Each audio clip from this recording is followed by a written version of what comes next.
guys, it's Katie, and I'm here today to do the Wheel of the Year book tag. I was tagged by Kara at Wild Book Garden, and I'm really excited to get into this because it's one of the most unique tags that I've seen in a long time. It's taking different holidays and festivals and things from out throughout the year and kind of throughout history, and basically creating questions around it and it's about books, and I think that's really cool.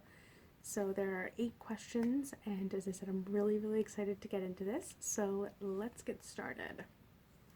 Number 1, Imbolc, new beginnings, rebirth, moving into spring. What new to you book series are you anxious to start? So there are a lot of series out there that I'm really excited to start, and there will be a few that I start next year. I, already sort of have part of my year planned out. But I think the one that I'm going to pick as being the most excited about reading is the Kingsbridge series by Ken Follett. I've been hearing a lot about this series, and the series takes place during the Middle Ages, so 12th century. And the first book centers around the building of a cathedral in England. And if you guys know this about me already, I was a medieval studies major in college. And so this is literally right up my alley, and I literally cannot wait to start this series. I've just been dying to lately, but I just can't do it this year because I've got other plans for this year. Number 2, Ostara, perfect balance, light coming to defeat dark, the first day of spring. Name a book with a happy ending. I had to think about this one for a while because I don't read a ton of books with necessarily happy endings. They're satisfying endings or they're bittersweet endings. But actual happy endings, I don't read a ton of. And I'm not even 100% sure I like the answer that I'm going to go with. But it was the best option I had, kind of. And that is Pride and Prejudice by Jane Austen. If you guys have read that book, it's centered in kind of 19th century England. And there's a lot of kind of societal expectations upon all these characters, and just kind of finding love for money rather than finding love for love, and just the different trials the characters kind of go through, different tests and different crazy situations that happen throughout the book. It does have a happy ending, and I really enjoyed it. I mean, it's Pride and Prejudice. What's not to love? Number 3, Beltane, vitality and fertility, the peak of spring heading into summer. It's time for passion and love. Name your favorite passionate couple. They can be canon or not. I also had to think about this question for a while because I don't necessarily classify a lot of the couples that whether they're canon or not, to be passionate. And I'm still not entirely sure that I am in love with this kind of, I guess, question. And I'm not sure I have an answer. But out of the couples that are like immediately coming to my mind, I think I'm going to pick Malta and Rain from the Live Ship Traders trilogy. Malta is one of the main characters in this trilogy. She's a young girl. I don't remember how old she is at the beginning. She's in her early teens, I believe. And she is very kind of self-centered and just knows what she wants. She's very picky with the things that she wants, and she gets betrothed ultimately to this guy from another part of the world, and originally she was not about that. But then he starts bringing her gifts, and they start getting to know each other, and just this relationship forms, and they have quite a bit of passion dancing between them in many, many different ways and many different lights. And so I just, out of the couples that I can think of, they're the first one that come to my mind when it comes to, I guess, passion.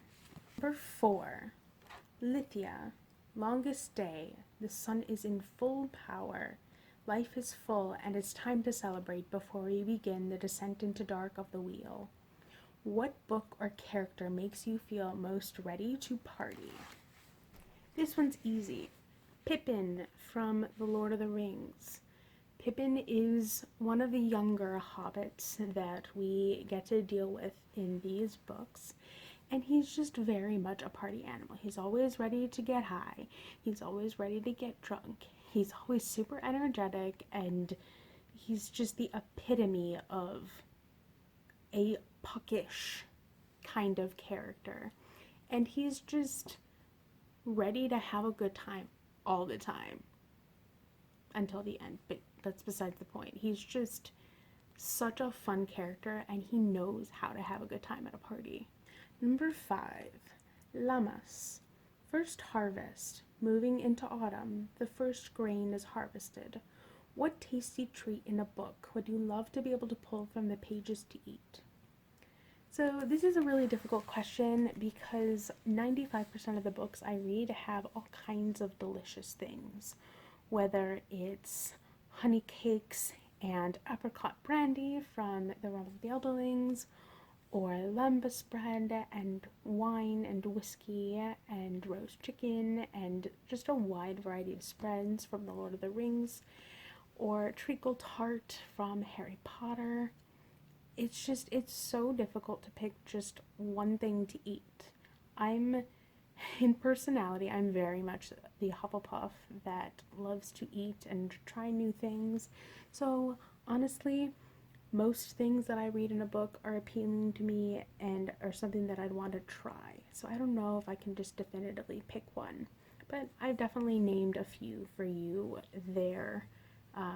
So yeah, we're gonna go with that. Number 6, Mabon. Perfect balance, dark coming to defeat light, the first day of autumn, a time of reflection on the year's fruition. What is a project you are proud of that you have recently made progress in? So in the few tags that I've seen done for this, a lot of people tend to talk about writing projects. I don't really have time for writing projects, so none of those are really on the table. But one thing, I guess I'll relate it back to bookish things, is one thing that I've made really good progress on this year is, I guess, 2 things. One, my Goodreads goal was to read 30 books this year. I have surpassed that at this point. And the second thing is that I have really downsized my TBR shelf this year. It was at almost 1,000 books, and now I'm down to like the 680s range, and it's really exciting because I'm just finding it to be a bit more manageable than it was before, and just changing things around on my Goodreads and figuring out kind of how I want to organize things. That's just been really, really exciting for me. So that is definitely a project, a bookish project that I am proud of making progress. Number 7, Samhain. All Souls Night. The point of death in the wheel, the boundary between worlds is thinnest. Time to honor your ancestors. Name a book that represented your ethnic heritage, or if you've not read one yet, say what ethnic ancestry you'd like to see in a book. So this question is going to take me a little bit to answer because I'm going to do a kind of a twofold thing. So I'm a wide variety of different I have a lot of European ethnic heritage in my overall genetic makeup. I'm like 100% European. I've read a lot of books that deal with English history. I've read a lot of books that have dealt with my German ancestry. I've read a few books that have dealt with my Polish ancestry, and a few that have dealt with Scottish and Irish. I think those are like the main ones. However, there is one ethnic heritage that is arguably my biggest makeup that I haven't read any books really with. Or if a character has shown up and they just happen to be the ethnic heritage, I don't necessarily count that because it doesn't take place there and it doesn't deal with anything to do with that culture or that region except for portray it in a negative light.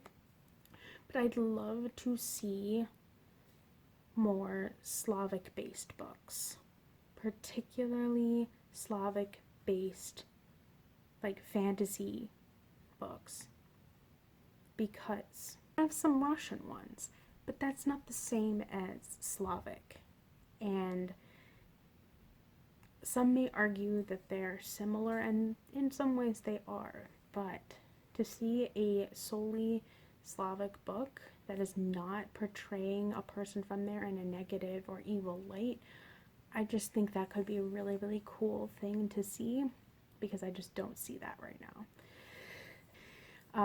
I'd really love to know if you know of any, because I don't, and I'm really intrigued to get to experience something like that.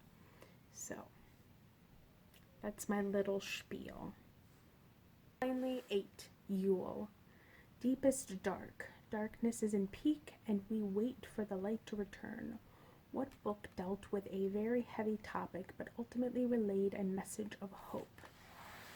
Well, I think that could be a bunch of different books that I've read, but I think the one that I'm going to pick for this is, let me sit back and think about it for a second. I've read a lot of books that deal with difficult topics, whether it's in fantasy or if it's nonfiction or anything. Just the central theme seems to be this very difficult, dark topic.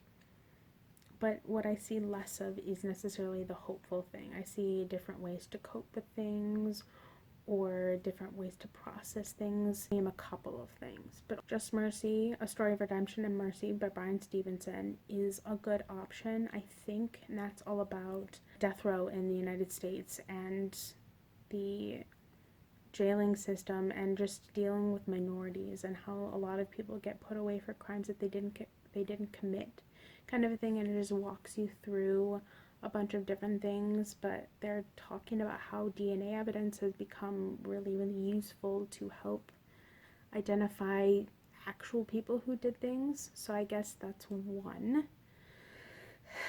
And then another that I'm going to talk about is called The Confidence Code. It was written by Katty Kay, and I forget the other author. I'll put the book on the screen because I don't know what happened to my physical copy at the moment. But it is talking about women and their confidence in workplaces and education and things, and how they just typically don't have confidence or education or workplaces to the same extent as, say, men do. And so that book talks about many different ways that women can overcome that and become more confident and become more prevalent in, let's say, a workplace or whatever. And so that's really, really, I think, a really, really good book, because it's hopeful by showing, like, here is this problem and here are all these potential solutions that could help make it better. So I really like that. That's all the questions. I'm probably going to tag a few people that I think that might like doing this in the description below and also on Twitter. But other than that, that's about all I've got for today. So as always, feel free to like, subscribe, comment, follow me on social media. I have a Twitter and a Goodreads, which are both linked below. And I have other social media sites such as a second Twitter, a Tumblr, and an Instagram that is travel-centric if you'd like. And I will come back with another video for you guys again soon. Okay, bye.